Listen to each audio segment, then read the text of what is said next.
আসসালামু আলাইকুম। এডু মাইগ্রেশনের পক্ষ থেকে চলে আসলাম আরো একটা নতুন ভিডিও নিয়ে। আজকে আপনাদের সাথে পরিচয় করে দিব আমাদের এই খুব কাছের একজন বড় ভাই, আরিফুল ইসলাম ভাই। উনি রিসেন্টলি মালয়েশিয়াতে আসছে পিএইচডি প্রোগ্রামে। তো ভাই কেমন আছেন? আলহামদুলিল্লাহ ভালো আছি ভাই, আপনি তো কেমন আছেন? আপনি মালয়েশিয়াতে আসছেন মূলত কবে?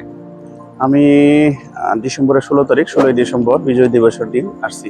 তো মালয়েশিয়া কেমন লাগতেছে মূলত? আলহামদুলিল্লাহ অনেক ভালো লাগতেছে। খুব তো এখন এখন এই সুন্দর মুহূর্তে আপনি একটা কোথায় শহর। আছেন? আমি এই মুহূর্তে আছি কুয়ালালামপুরের, মালয়েশিয়ার রাজধানী কুয়ালালামপুর এর পেট্রোনাস টুইন টাওয়ারের এখানে।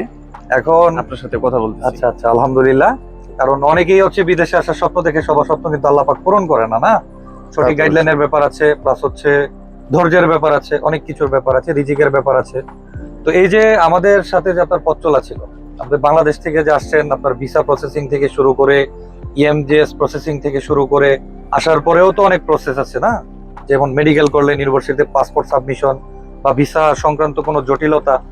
এই যে ওভারঅল যে একটা প্রসেস, হ্যাঁ, বাংলাদেশে অনেক এজেন্সি আছে যারা স্টুডেন্ট প্রসেসিং নিয়ে কাজ করে। তো আপনিও তো অনেক জায়গায় কথা বলেছিলেন, রাইট? তো হ্যাঁ, কথা আমি বলেছি। যতটুকু জানি, এখন পর্যন্ত আমাদের সাথে যারা পথ চলছে, আমরা 100% কথা রাখতে পারছি। আমরা যে কথাগুলো দিছি, কথা রাখতে পারছি। তো এ ব্যাপারে আপনার মতামত কি? আমার মতামত হচ্ছে, আমি প্রথমে বলি যে আমার তো 9 বছর এক দীর্ঘ একটা স্টাডি গ্যাপ ছিল। আচ্ছা স্টাডি গ্যাপ করার পর আমি পিএইচডি করতে আসছি। আমার মানে ইএমজিএস এর টাকা জমা দেওয়া থেকে শুরু করে এখন পর্যন্ত আমার যে জার্নিটা, এত স্মুথলি জার্নিটা হয়েছে আমার, এটা আমি কল্পনাও করতে পারি না এত সহজে আমার সবকিছু হবে। আলহামদুলিল্লাহ। আমি ইএমজিএস এর টাকা জমা দেওয়ার 20 দিনের মধ্যে আমার ইএমজিএস কমপ্লিট আচ্ছা। হয়ে গেছে। তারপর আমি ভিসার জন্য অ্যাপ্লাই করি। আচ্ছা উইদাউট ইন্টারভিউ আমার ভিসা হয়ে যায়। তারপর টিকিট কেটে আমি সরাসরি চলে আসছি। আমার কোনো হ্যাসেল হয়নি। আমি আপনাদের প্রতি আসলে যেরকম আশা করেছিলাম তার চেয়ে বেশি পাইছি।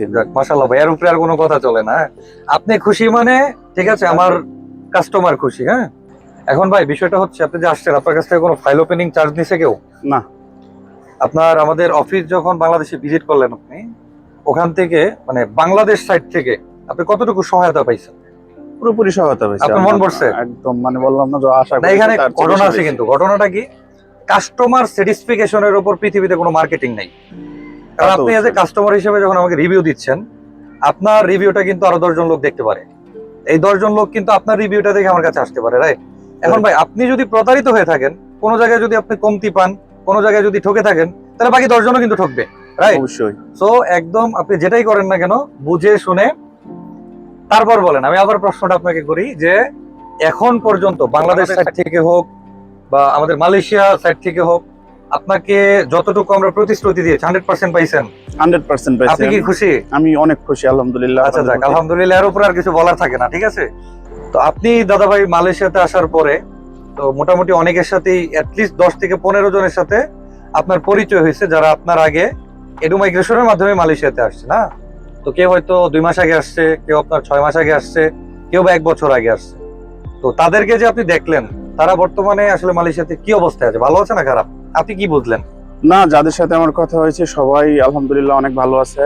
আর আপনার ব্যাপারে সবাই খুব ভালো বলছে, আচ্ছা যাক, কেউ মাশাআল্লাহ কোনো ভাই। বিষয়ে কিছু বলে নাই। আরেকটা বিষয় হচ্ছে, আপনার আপনার কি মনে হয় আজকে থেকে 2 মাস পরে আপনি খারাপ থাকবেন না ভালো থাকবেন? ইনশাআল্লাহ ভালো থাকবো। ভালো থাকবেন? আল্লাহ যদি রহমত থাকে ইনশাআল্লাহ অবশ্যই ভালো থাকবেন।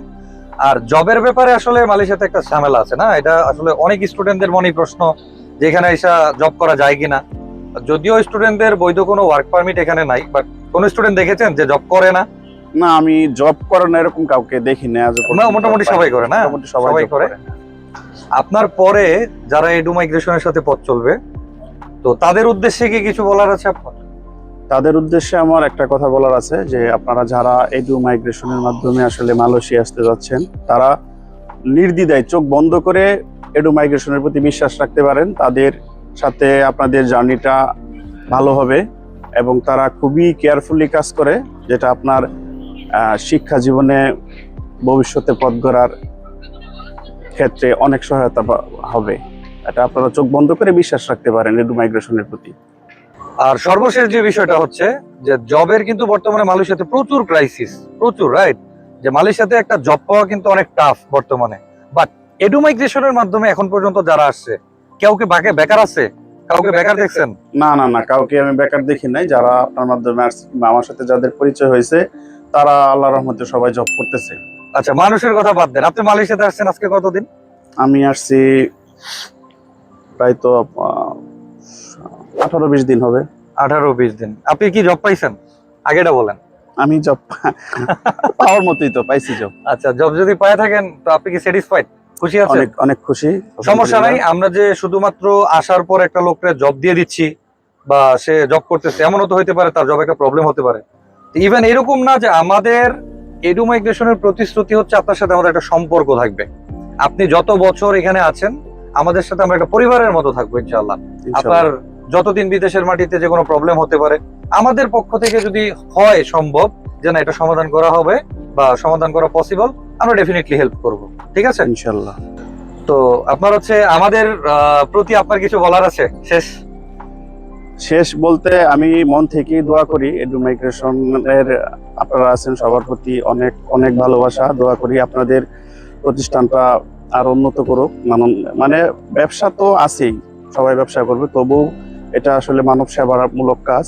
এটা আপনারা যাতে চালিয়ে যেতে পারেন, এটা অনেক অনেক দোয়া শুভকামনা রইল।